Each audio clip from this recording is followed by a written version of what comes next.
संभाजीनगरात भाजपची डोकेदुखी वाढण्याची शक्यता आहे, कारण संभाजीनगरमध्ये भाजपमध्ये सर्वाधिक बंडखोर उमेदवार रिंगणात उतरले.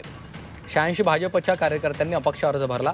भाजपमधून शिंदे सेनेत गेलेले 19 बंडखोर रिंगणात उतरले, तर 13 जण अजित पवार राष्ट्रवादीमध्ये गेले असून काहींनी शिवसेना ठाकरे पक्षातही प्रवेश केलेला आहे. सगळे कार्य सगळा गोंधळ या ठिकाणी म्हणजे शिवसेनेकडे उमेदवार नव्हते, उभाटाकडेही आमचे उमेदवार आहेत, राष्ट्रवादीकडे 13 उमेदवार आहेत.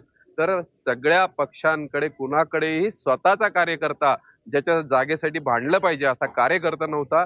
या सर्वांनी भारतीय जनता पार्टीचे कार्यकर्ते घेतलेले, पण या सगळ्या जणांना आम्ही समजून सांगू. आता आम्ही बोलणी सुरू केलेली आहे आणि अनेक जण आज विड्रॉ करतील. एक लक्षात ठेवा, तुम्ही कार्यकर्त्याला तुम्ही काउंट करू नका ना. हा उद्रेक काय होतो, असू शकतात तुमच्याकडे जागेची मागणी ते करतात कार्यकर्ते. अनेक वर्षापासून काम करणारा कार्यकर्ता जर उमेदवारी मागत असेल तर ते गैर आहे का? तुमच्या निवडणुकीला त्यांनी झेंडे घेऊन फिरला का नाही फिरला? तुमच्या घोषणा दिल्या का नाही? तुमच्यासाठी काम केलं का नाही? मग अशा वेळेला जेव्हा तुम्ही अनेक उमेदवार असतात, अनेक उमेदवार जे पक्षाचे आहेत त्याच्याबद्दल बोलतोय मी, असतात, त्यामध्ये तुम्हाला त्यांच्या समोर जावंच लागेल. तुम्ही त्याच्यापासून दूर पळू शकत नाहीत. जा ना समोर, बोला ना. बरं, जर तुमचं चुकलं असेल तर निश्चितच त्यांचा संताप हा योग्य असतो.